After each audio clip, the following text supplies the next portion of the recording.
মানুষ যেমন একটা ঘর বাঁধতে চায়, তেমনই হয়তো চায় ঘরের সামনে এরকম একটা একফালি বাগান থাকুক। আর যদিও বা ঘর না জোটে, যদি ফ্ল্যাটই বা হয়, তাহলে যেন অন্তত একফালি বারান্দা থাকে, যেখানে এরকম ফুলের গাছ ভর্তি হয়ে থাকবে আর হাওয়া এসে গাছগুলোতে দোল দিয়ে যাবে। আর যদি মন মাতানো সুগন্ধ থাকে সেই ফুলের, আর কি চাই বলুন তো? এক কাপ চা হাতে নিয়ে ওই বাগানে দাঁড়াতে, বা কখনো আনমনে এমনিই বসে থাকতে এরকম বাগানে কার না ভালো লাগে বলুন? তবে এরকম বাগান করা তো আর চারটিখানি কথা নয়। এটা এরকম বাগান যারা করেন সত্যি কতটা পরিশ্রম থাকে পেছনে। এত সুন্দর করে ফুল, এত সুন্দর করে একটা ফুলের বাগান ঘরের সামনে থাকলে ঘরের সৌন্দর্যও বোধহয় হাজার গুণ বেড়ে যায়।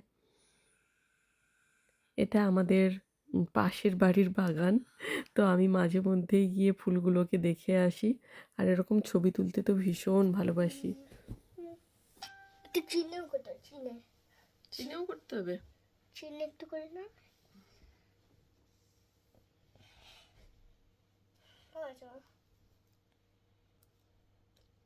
হয়ে গেছে। powder is all done. Okay. Nail polish. না, নীল পলিশ পরার টাইম নেই। ও সে ব্যাগ থেকে শাঁখা পলাটা, ওই যে আমার হ্যান্ড ব্যাগটা বের করে দে। nail polish দেবো। দেখি টাইম থাকলে করছি বাবা, অলরেডি আমরা লেট। তা কোথায় nail polish করে না হই। নেল পলিশটা লাস্টে, তোমাকে আমি বলছি না আমাকে ওই ব্যাগটা দাও, ওটায় শাঁখা পলাটা আছে পরি। শাঁখা পলা কোন ব্যাগটা? ওই যে ওইখানে যে ইয়েলো কালারের হ্যান্ড ব্যাগটা, এই যে দেখো আলমারির ভেতরে।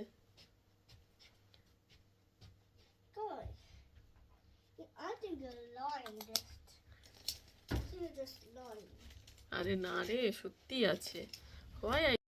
আপনারা হয়তো ভাবছেন বাগান দেখাতে দেখাতে হঠাৎ সাজগোজ করছি, কি ব্যাপার? সাজগোজ করছি কারণ পাশের বাড়িতে সত্যনারায়ণ পুজো। আর এখানে পুজো, ইংল্যান্ডে বসে সত্যনারায়ণ পুজো আমি জাস্ট ভাবতেই পারি না কয়েক বছর আগের দিকে যখন ফিরে তাকাই। তো এখন যখন এই পুজো পার্বণগুলো এখানে পাই, সত্যি এক একটা মিনিট যেন ভীষণ দামি মনে হয়। তার মধ্যে ছেলে যদি এরকম করে সাজগোজ করিয়ে দেয় তাহলে তো আরোই কথা নেই।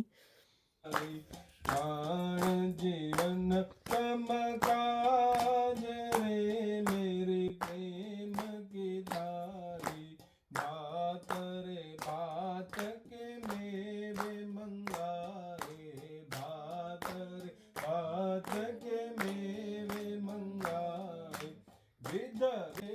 এই যে এখন আমরা যেখানে সত্যনারায়ণ পুজো হচ্ছে ওখানে চলে এসেছি। তো সত্যনারায়ণ যে কথা হয়, সেই কথা হওয়ার পরে ঠাকুরের উদ্দেশ্যে এখন গান করা হচ্ছে, এবং ঠাকুরের সামনে বিভিন্ন রকমের ভোগ, বিভিন্ন রকমের ফল মূল এরকম রাখা রয়েছে। সত্যি বলতে এখানে যখন এরকম ধুনোর গন্ধ, ধূপের গন্ধ, ফুলের গন্ধ মিশে একটা সেই পরিবেশের সৃষ্টি হয়, সেই পুরনো ছোটোবেলায় যেন ফিরে যাই মনে হয়। এখন হয়তো মাটির কোনো উনুন আর নেই, কিন্তু বা মাটির কোনো ঘর সেগুলো না থাকলেও এই যে ধূপ ধুনোর গন্ধ, তার সঙ্গে ফুল চন্দনের গন্ধ মিশে গিয়ে যে একটা সুন্দর গন্ধের সৃষ্টি হয়, সেই সুগন্ধ বোধ হয় আমাদের রন্ধ্রে রন্ধ্রে রয়েছে। সে আমরা পৃথিবীর যে কোনায় থাকি না কেন, এই গন্ধগুলোর স্বাদ আমরা আজীবন বোধ হয় ভুলব না। কিন্তু এখানে একটাই আফসোস যে ফুল গাছগুলোয় ফুলের কিন্তু কোনো গন্ধ থাকে না এখানে। ফুলের সৌন্দর্য যদিও বা মন প্রাণ দুটোই ভরিয়ে দেয়, তবে না সেই মাধবীলতার গন্ধ বা গন্ধরাজ বা রজনীগন্ধার গন্ধ পাওয়ার জন্য যেন মনটা একবারে আনচান করে ওঠে। যাই হোক, আপনারা ভীষণ ভালো থাকুন, খুব সুস্থ থাকুন। আবার পরের ভিডিওতে দেখা হবে। টাটা।